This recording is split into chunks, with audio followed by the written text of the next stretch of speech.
Morning trades, so obviously it was a massive week in terms of event risk for us to navigate our portfolios through. But some of the moves that we saw across asset class were incredible to see. I mean, going to the equity story, we saw the S&P close up nearly 6%, had its best day of the week of the year. The Nasdaq was up over 6%, one of the best weeks of the year as well. And then hedges were rolled off pretty sharply. We saw that in the implied vols contract, with the VIX closing down over 6 vols, below 15%. You know, short interest stocks just went on an absolute flyer for the week. So really big moves playing through there as shorts got crushed in this situation. Now we also saw 10-year treasuries dropping 26 basis points to close at 457. 10-year real rates took the pressure valve essentially off the equity market, and they closed at 217 on 10s, down 23 basis points. You can go into SOFR spreads and look at what's priced between December 23 and December 24. And we had an extra 20 basis points of cuts for next year with that contract, the spread differential closing at 106 basis points. We also saw high yield credit spreads dropping 39 basis points, or tightening 39 basis points. And I think if you go into FX markets, it helped. The US dollar index was down 1.4% with the dollar under pressure against all currencies, certainly against the high beta plays, your CLPs, your COPs, your Kiwi dollars, for example. I know LATAM FX is on a flyer at the moment. We know that, take Mexico, take Chile, for example, where they just halted their US dollar reserve purchase program, but also cut rates by far less than what the market was looking for recently as well. And you've seen that really big move playing through. Now, I think also, if you go into the data side of things, we have seen a slowdown. We've seen 14 months of global manufacturing PMI numbers now in contraction. We've seen services PMIs, looking weaker for 5 months in a row or so. But in the US, people were questioning that US exceptionalism story with a weaker payrolls number, revisions, or sharply lower revisions for the prior couple of months. The 3-month moving average on payrolls is now around 204, which is a good number. Historically, it's a very good number, but it's certainly cooling as the Fed would like to see. But we also saw a weaker consumer confidence number, weaker services and manufacturing ISM as well. So that's obviously just had a few people questioning whether we're going to see mean reversion in that US economic story relative to other countries, and you've seen a bit of money flowing out of the US dollar.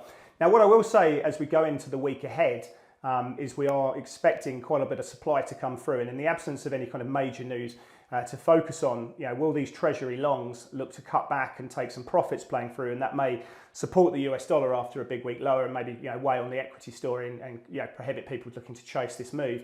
In terms of treasury auctions, we've got $48 billion worth of 3-year paper being auctioned. We've got 40 billion of 10-year paper being auctioned, and on the ultra long end, we've got 24 billion of 30-year paper. Now that also comes at a time when we get about $40 billion of investment grade supply on the corporate credit side, and we've got 17 different Fed speakers playing through. Now that could be important because there's been such an easing of financial conditions last week that if the Fed push back on that, that may cause a little bit of a move higher in terms of tightening financial conditions.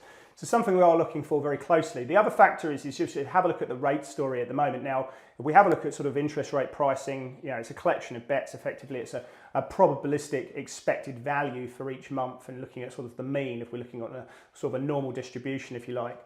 But if you have a look at what's being priced into US rates now, we can see 5 basis points cuts priced in for March.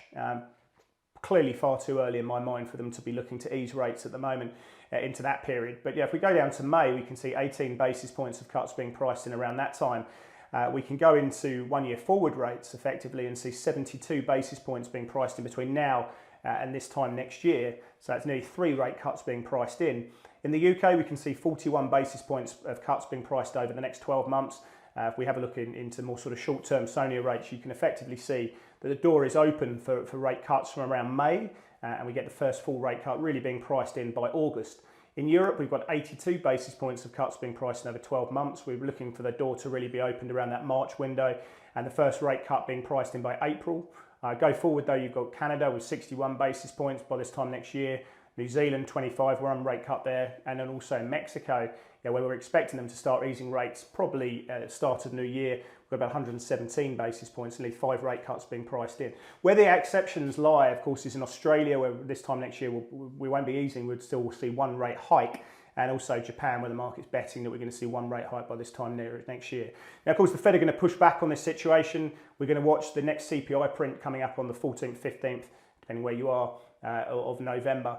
But also, if you have a look at the market's anticipation of inflation over the next 12 months, you can see here by August of this time next year, The market's expecting headline inflation to be down at 2.25. So a cooling of the labour market with inflation going down that way, will that mean that the central banks can normalise policy back to a more normal setting? But that's a really interesting view. Now, the question for this week is, will the central banks push back on this easing of financial conditions, and will that cause a reverberation in markets?